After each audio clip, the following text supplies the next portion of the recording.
The Taint is hard to watch not because it's bad or too disturbing, but because of its subject matter, which is penis mutilation, and as somebody with one, I think, yeah, I can confirm that some scenes will make you groan. You know what you are, man? You're a blocker. A filthy blocker. So the Taint, which by the way, this cover is amazing, YouTube won't like this, and YouTube won't like any of this video, which is why I will be very vague with some of the scenes and dialogue. But if you want to see the whole package, go check out my Patreon. Anyways, The Taint is a 2010 movie distributed by Troma, and if you're not a fan of Troma, you probably won't be a fan of this movie, because it has everything you want from a Troma film, including gross out humor, offensive humor, and plenty of gore. It was directed, produced, and pretty much done everything by Drew Bolduc, who also stars in the film in multiple roles. Large man. The plot is very simple. In fact, it's very similar to one of my favorite films, Lust of the Dead, with its plot. Basically, the water source in this small town is tainted, which turned men into extremely misogynist, serial rapists, and murderers. All your cooks just got blocked. And we are thrown in the middle of the chaos as we follow our character, Ginny, who's this dude with a blonde wig and sunglasses who is not yet turned into a rapist zombie. And that's because he's dehydrated. In fact, most of the film, he's trying to find a non-tainted water source. Fucking girls will be like lining up in droves to suck our cocks. He quickly meets a man who's infected and he tries to run away, and he is saved by a woman named Sandra. Then we get the gist of this movie, which is the characters basically telling their backstories. And Sandra's is quite entertaining. You see, she was in a happy relationship, the perfect couple. They even had a corgi, which is a sign of a healthy relationship. And then one day, the man came back from work in this very 50s sitcom style, which I really appreciate the little details, and he wants his water. So the wife, being a good trad wife, she gives him a drink of water,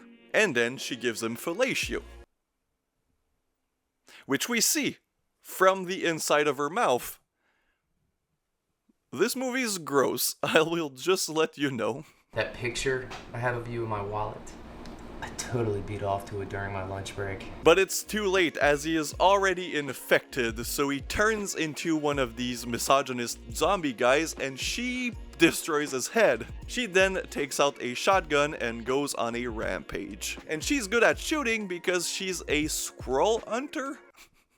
And there's a scene where we see her blow up a squirrel and then take off a squirrel's head with a whip. It's amazing. I'm so fucking thirsty. Anyways, we go back to our main characters, which is now the blonde guy, Ginny, and Sandra, as they see a group of women being chased and sadly killed in very grotesque and absurd ways, which I don't think I need to say because this entire movie is just absurd and gross. If you don't like offensive dialogue, poop jokes, vomit jokes, sex jokes, well, this movie might not be for you, but if you're like me, you'll really enjoy this. Especially if you like absurdly large penises basically spewing out semen. Shut up, pussy! Anyways, eventually they split up to find some food, and our main character, Ginny, meets a group of guys he knows. One of them is his ex-gym teacher, and we get the backstory on him and his relationship with Ginny. Even though the man is clearly the same age or maybe younger than Ginny, he was his gym teacher, and he would always give him a hard time because Ginny was too busy chasing tail, and he didn't do anything in gym class. And the gym teacher is dating this blonde woman, which we see often in flashbacks getting sprayed and getting killed. One night, he gets upset at her because she learned that her grandmother died, and she starts crying, so he tells her, "I'll give you something to cry about," reminiscent of what his dad used to do to him. Yeah, some parts of this movie sound more messed up than they are. Kind of like a visitor queue situation where telling you guys what's going on sounds way more disturbing than actually watching the movie. Anyways, this basically turns him into a monster, and that's what we get for his backstory. Then we return to the present as they see this girl, and they say one of the most hilariously offensive piece of dialogue ever, which I will not repeat or show because I like my channel. Look, a girl! So basically, the group of boys attack the two characters, but they are saved by a man in a mask who rips off the gym teacher's face. That man is the person behind this catastrophe. He is a scientist, well he was, who was working on a penis enlargement medication, and it turned basically very bad. And that's where we see another character played by the director, who's this kind of Napoleon Dynamite type characters, but really well played and actually funny.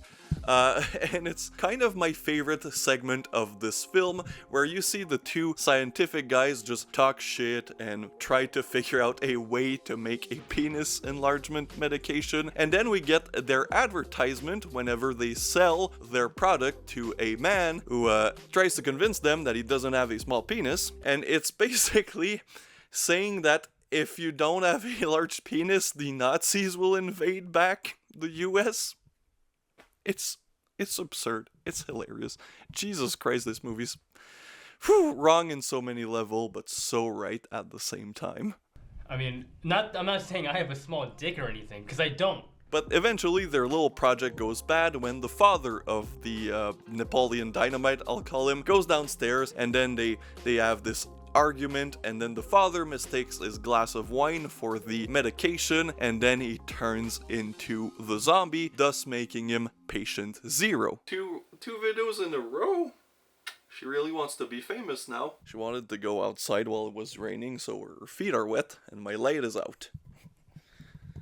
After that backstory, our main characters are obviously upset, so they get into an argument, which the scientist confirms that he also feels bad about what he created, and then he goes on his spiel, and then we get our main character's kind of backstory as well. So you see, he was just your regular teenager chasing tail, and he got a girl pregnant. But as we saw in Sandra's flashback, abortions are now illegal, and his lover really wanted an abortion. So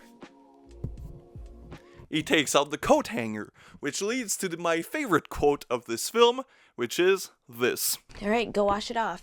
What, you think I got filthy coat hangers? And after he admits this, he kind of feels bad, and then the scientist goes on a spiel about misogyny, but Sandra tells our main character, Eugenie, that she doesn't think he's a misogynist. And then she goes on this, again, this spiel about how her father always told her that she was just as smart and good as any other man, and it's so goddamn, oh, I love this film. But sadly, as any other movie, whenever a character does this type of speech, she gets killed by the scientist's penis going through her head. You'll have to go on Patreon to see what I just said. Eugenie shoots him, and then he goes outside and promises himself to take care of the problem of these toxic zombified men, and then the end. And that was 70 minutes, so that's why it was a quick video, because this film is short, it doesn't waste any time, it gets to the goods quite fast. The gore is amazing, the music is great, the acting is over the top in a Troma way, so yes, I absolutely recommend this film. I just did the segment of my real thoughts live, so I don't need to do that. So The Taint. I didn't want to go into too many details because I absolutely love this film. This was a first time watch and definitely not the last time I'm gonna watch this film. It's great. It's amazing, highly recommended. If you like Troma, gross out humor, offensive humor from the early 2010s, you'll love The Taint. See you guys next time.